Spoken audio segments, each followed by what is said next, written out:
The genre historical fiction sees romance fall into history. What does that mean? Well, first we have history, which means times change. Whether you're ready for them or not, they're going to change inexorably and beyond our control. There will be wars, natural disasters, all kinds of things that we have to change along with or be left behind. And then we have romance. And in romance, we tend to have unchanging characters. A good character stays good, and human beings pretty much are presumed to be human beings no matter what historical circumstances they live in. So people now probably had the same hopes and dreams as people did 100 years ago, 200 years ago, 500 years ago. And so it brings us to the question in a historical romance of what happens when you drop an unchanging hero into historical circumstances that are going to force things to change. Well, you have historical romance, which is a product of ongoing experimentation by writers with the romance genre. And in this particular circumstance, we have Sir Walter Scott's innovation. And what he does is he engages with the losses of history, he doesn't run away from them, but he accommodates for them in the romantic forms of the story. Now, how does he do this? Well, the example that we're going to use that is the invention of historical romance is the story Waverley that was published in 1814.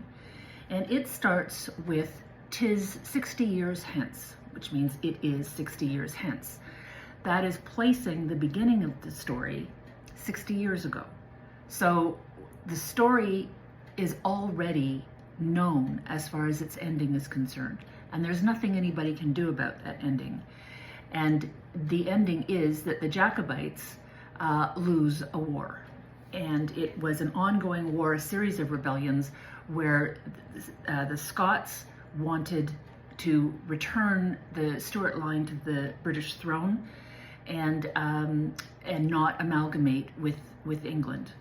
And this is going to be the losing side of the proposition, and that is already known at the beginning of the story. The story is about three male members of a Scottish family with the last name Waverley. You have two brothers. The older one is Sir Everard, and the younger one is Richard. And the son of Richard is Edward. So the story is mostly going to follow what happens to Edward, who is at once Richard's son and Sir Everard's nephew. Richard is Edward's father. He, as a second son, he's not going to inherit the family estate.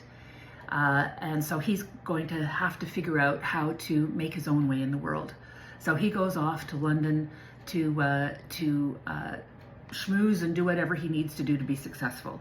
And that means he needs to become a Whig, which is the party that is pro-England and pro-amalgamating England and Scotland together.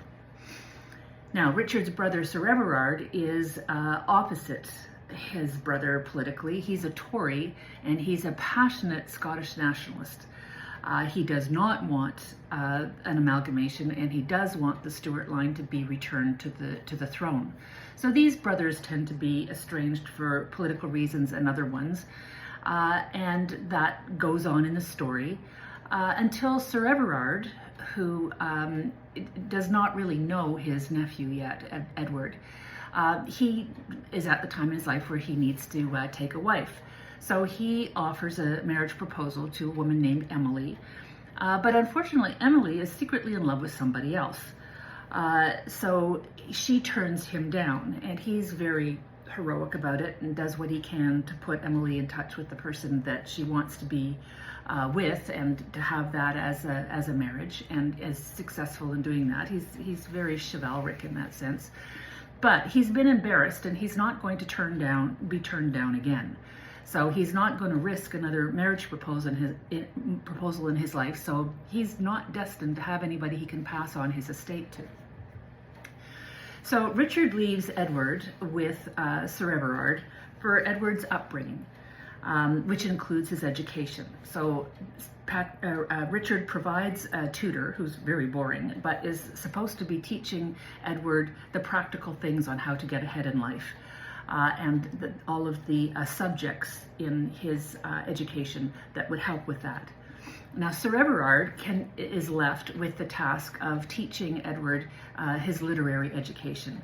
And what he does is he tells him tales of their family history, very romantic tales, and has a library of all kinds of romantic books about the uncle's passion, which is Scotland as an independent country. So the arrangement works because the Waverley inheritance will go on, and it will be recaptured by Richard. It'll just skip a generation by happening with Edward. So Edward is raised on romance, and we'll remember that Arabella, from our earlier story of romance that was domesticated, Arabella was an undisciplined reader in that she would devour these romances, and so did Edward. And he read what he wanted when he wanted, and if he got bored with a book, he just pitched it and went on to the next thing. The term for it in the story is that he read on the sunny side of the peach. He just ate from the sunny side of the peach and what his reading was. So the uncle feeds him his enthusiasms about a romantic Scotland and tells him all these nationalistic tales of a mythic past.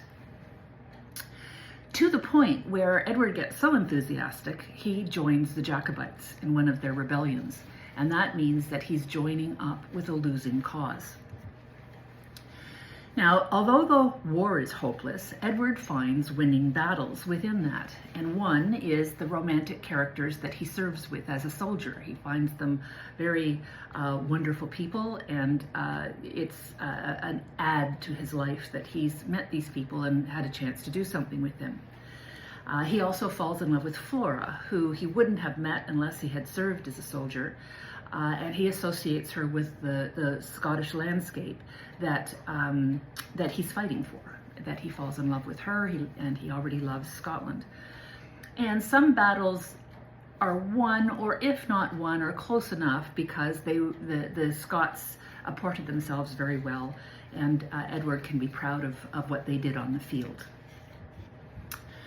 So, although in this story that started 60 years ago and is headed for a brick wall, although the bitter pill of history has to be swallowed and the union with England is going to have to be suffered, these characters are going to try but cannot change history, and we know it reading all through this story.